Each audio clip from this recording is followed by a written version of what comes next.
So one thing I've noticed in the comments section that people complain about on other people's trading and investing videos is that they don't show how to place a live trade and set a stop loss and that kind of thing. So that's exactly what I'm going to do here.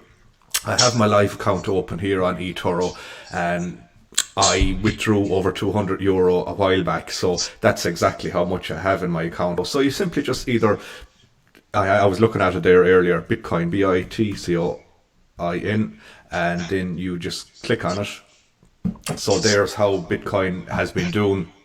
The past week it's been up 3.10%. Past month it's been down 4.95%. Past 6 months up 48.90%. And past year it's been up 83.94%. So I'm just going to go into the chart now, and I'll go into the 1 minute time frame.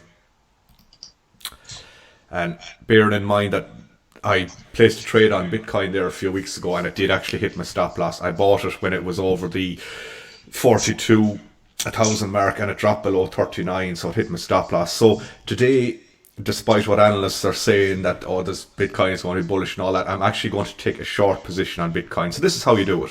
So place trade, go to trade here. I have €49, just over €49 left to trade with, available to spare. So that's equivalent to $53.45. But I'm just going to round it off to 50 for argument's sake. So X1 leverage means you're not going to use leverage. I'm not going to set a take profit, no take profit, and I'm not going to buy it. So in this case, I'm going to short. So you hit short.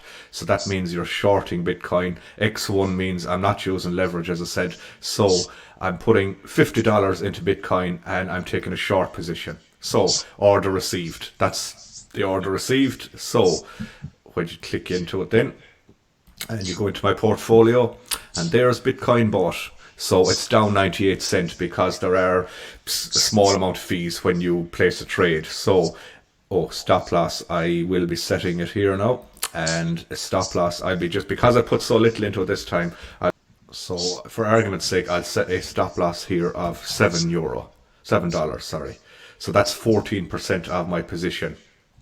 So I go to update here, and you can see my stop loss then set for Bitcoin is, if Bitcoin goes up to 48,606, then I'll be out of that trade, because I've been going short on Bitcoin, meaning that if the price of Bitcoin goes down, I gain, but if the price of Bitcoin rises, I lose. So that's what going short means, as opposed to going long. So you're betting on Bitcoin price to drop. So I'm hoping Bitcoin price drops rather than going up. That's why I took a short position. So there you can see it again, the $7 stop loss. And you go back to the portfolio again, and you can see exactly €92 invested, as I said, in McDonald's, Ethereum 46.33, and shorting Bitcoin just €46.33.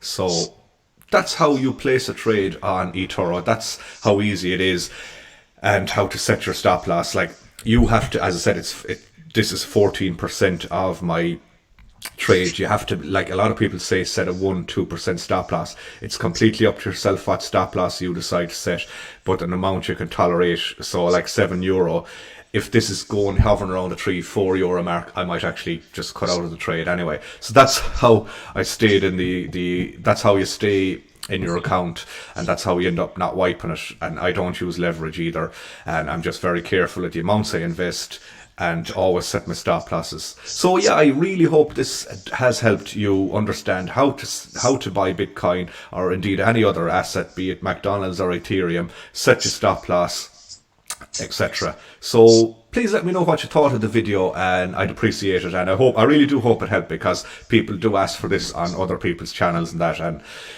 so I said I'd do it. So I hope you appreciated it. Thanks again.